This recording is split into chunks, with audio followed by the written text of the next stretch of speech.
నమస్తే, నేను మీ నాగబాబుని. ఒక సగటు భారతీయుడిని, ఒక హిందువుని. అదేంటి మీరంతా నాస్తికుడు అనుకుంటున్న నాగబాబు హిందువుని అంటున్నాడని అనుకుంటున్నారా? ఆదిశంకరుల అద్వైతం, రమణుల ఆత్మజ్ఞానం, వీళ్ళిద్దరూ చెప్పిన నిరాకార స్వరూపమైనటువంటి ఆ పరమాత్మను నమ్ముతాను. హిందువు అనేది ఒక నమ్మకమో ఒక మతమో కాదు, ఇది ధర్మం, మన జీవన విధానం. అవివేకుల్ని అజ్ఞానుల్ని ఎడ్యుకేట్ చేసేలా చెప్పాలంటే ఇది ఒక జియోగ్రాఫికల్ ఐడెంటిటీ కూడా. ఆసేతు హిమాచలం నుంచి హిందూ మహాసాగరం వరకు ఈ పుణ్యభూమిలో పుట్టిన ప్రతి ఒక్కడూ హిందువే. ఈ దేశంలో, ఈ ధర్మంలో చార్వాకులు కూడా చోటుంది కాబట్టి నేను నికార్సైన హిందువుని. నా ధర్మాన్ని గౌరవిస్తూ ఇతరుల్ని కించపరచకుండా బతుకుతున్న ఒక ప్రౌడ్ సనాతన హిందువుని. అందుకే నాకు ఎమ్మెల్సీగా కౌన్సిల్లో మాట్లాడే అవకాశం రాగానే హిందూ మతం కోసం పాటుపడే అర్చకుల చాలని జీతబత్యాల గురించి మాట్లాడాను. మరి వైసీపీ నాయకుల సంగతి ఏంటంటారు? రండి చూద్దాం.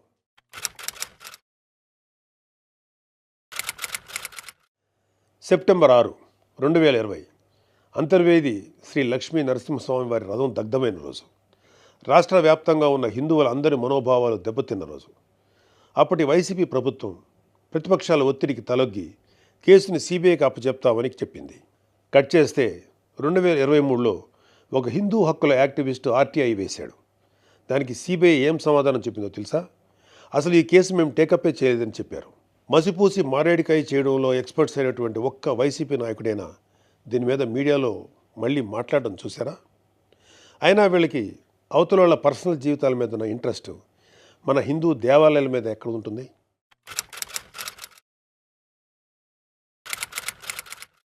డిసెంబర్ 2020 రామతీర్థం రాముడు మనకు ఒక దైవం.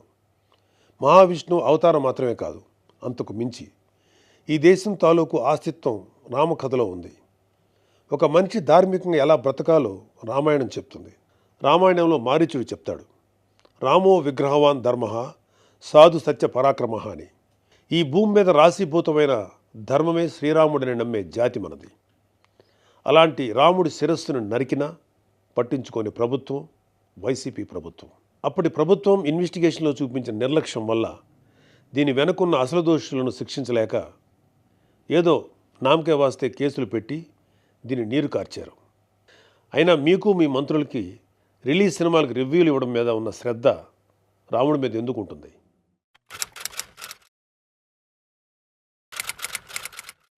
జనవరి 22, 2024 అయోధ్య రామమందిరం ఇనాగ్రేషన్ కొన్ని దశాబ్దాల సుదీర్ఘ న్యాయ పోరాటం తర్వాత, కొన్ని వందల మంది బలిదానాల తర్వాత హిందువులు కలల కన్నా రామమందిరం కల సాకారమైంది. దేశమంతా ఒక పండగలాగా దీన్ని సెలబ్రేట్ చేసుకున్నారు. మన రాష్ట్రం నుంచి పవన్ కళ్యాణ్ గారు, చంద్రబాబు నాయుడు గారు కూడా వెళ్ళి అందులో పాలు పంచుకున్నారు. కానీ ఈరోజు హిందువుల మీద ఎక్కడ లేని ప్రేమ వలకపోస్తున్న వైసీపీ నాయకుడు గారు కనీసం ఫార్మాలిటీకైనా ఒక ట్వీట్ కానీ ఒక వీడియో బయట కానీ పెట్టారా? పోనీ మీ స్టాండ్ ఏంటో ఓపెన్గా ప్రజలకు చెప్పే దమ్ము అయినా మీకుందా? మీకు వ్యతిరేకించే ధైర్యం లేదు, అలా అని అభినందించే సంస్కారం అంతకంటే లేదు. వెరసి మీ మనసులో హిందువుల మీద కుళ్ళు కుతంత్రాలు తప్ప ఇంకేమీ లేవు.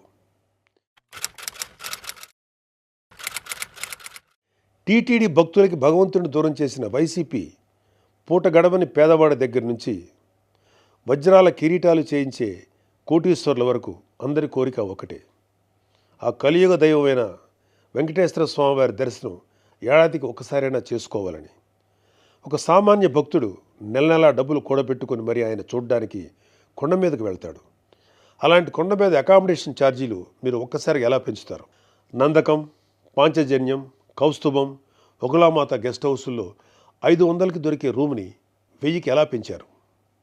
నారాయణగిరి గెస్ట్ హౌస్లో 1700 రూపాయలు చేశారు. ఇది సామాన్యుణ్ణి భగవంతుడికి దూరం చేసే ప్రయత్నం కదా?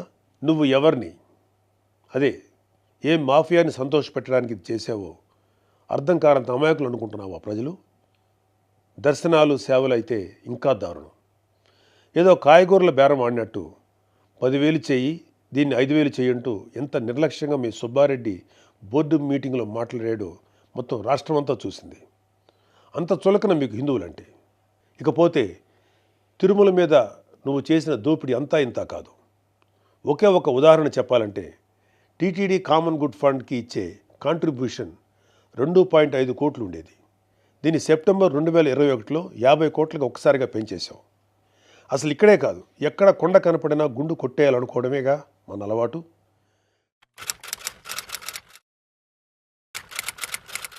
Declaration form.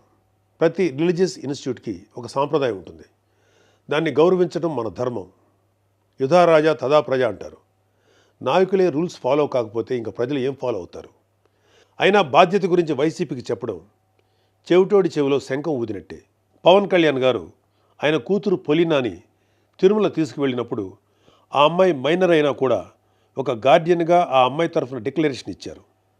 పవన్ కళ్యాణ్ గారి సతీమణి అన్నాగారు కూడా డిక్లరేషన్ ఇచ్చారు. ఇంత ఎందుకు, ఈ దేశ రాష్ట్రపతి అబ్దుల్ కలాం గారు కూడా తిరుమలలో డిక్లరేషన్ ఫామ్ పైన సంతకం చేసి అక్కడి నుంచి సాంప్రదాయాన్ని గౌరవించారు. నువ్వు కలాం గారి కన్నా గొప్పోడివా?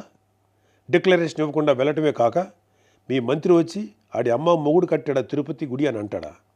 అలా తలపొగురు మాటలు మాట్లాడితేనే జనాలు 151లో మధ్యన 5 తీసేసి 11 ఇచ్చారు. అయినా నువ్వు ఏమైనా మారావా? లేదు. డిక్లరేషన్ అడిగారు అని తిరుమల పర్యటన క్యాన్సిల్ చేసుకున్న చరిత్ర మంది. అయినా సెక్యులర్ ప్లేస్కి రిలీజియస్ ప్లేస్కి తేడా తెలియని నిన్ను ఎడ్యుకేట్ చేయటం మా వల్ల కాదు. ఇక ఫైనల్గా మన కల్తీ నెయ్యి వ్యవహారం గురించి చెప్పాలి. పాపం ఈరోజు డోస్ ఎక్కువైనట్లుంది. రేపు మాట్లాడుకుందాం. Stay tune.